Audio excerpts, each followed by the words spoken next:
We have covered a couple of Civil War stories on this podcast already. How the weather plays into war settings is incredibly intriguing. It isn't enough that all sides are told that they are supposed to want to kill each other by their leaders, but now they have to face a foe they have no control over. And in the case of theaters like the American Civil War, they actually also had no way of knowing what was coming.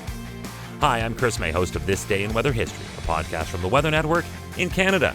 Today is the Battle of Fredericksburg of 1862 that started on December 11th and wrapped on the 15th. This day in weather history. Weather was one of the most recorded events by soldiers and civilians in their letters and diaries. I'm sure that those notes went a little something like this, quote, "You will not believe what is happening now," end quote. Some may have sounded like this, "Oh, for the love of all that is mighty and merciful, why?" end quote. Or perhaps something a little more like this, "Oh, my love, I pray that one day we will again see the light of each other's face.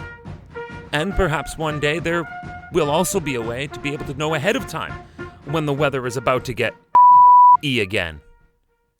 So to pour a hefty heaping of salt into these war wounds, the American Civil War took place at the tail end of what is often termed the Little Ice Age, a period of overall colder temperature norms with an apparent atmospheric randomness that led to wide unpredictability. This curious period in time dated, according to most scholars, from roughly 1310 to 1850, and it included the less than united states of America. During the American Civil War, Virginia experienced extreme periods of both rain and snow with alternating streaks of above normal heat and deep, bitter cold.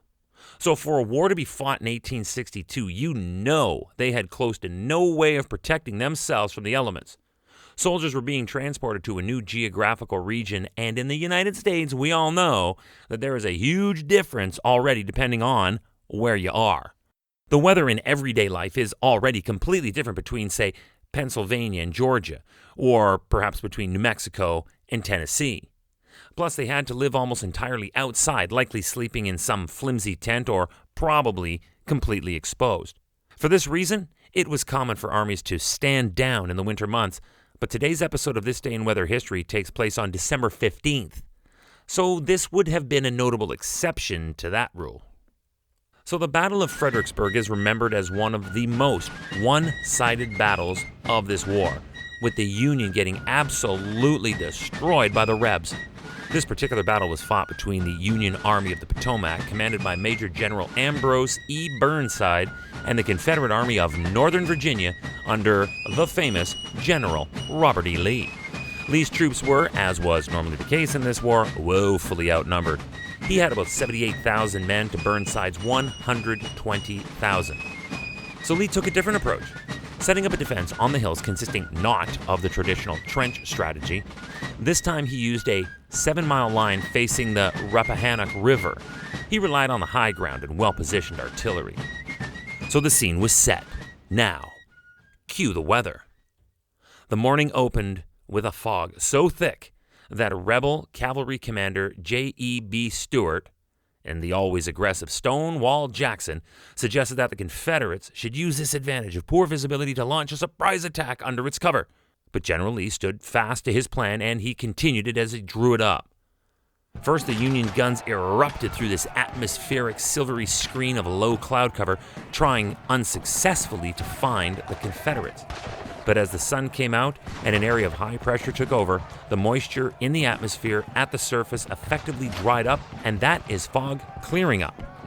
Now it was on. This became a full-on artillery battle against an entire line of Union cannons. The Federal artillery barrage intensified. Then they decided to test the resolve of the Confederate line, advancing uphill in force.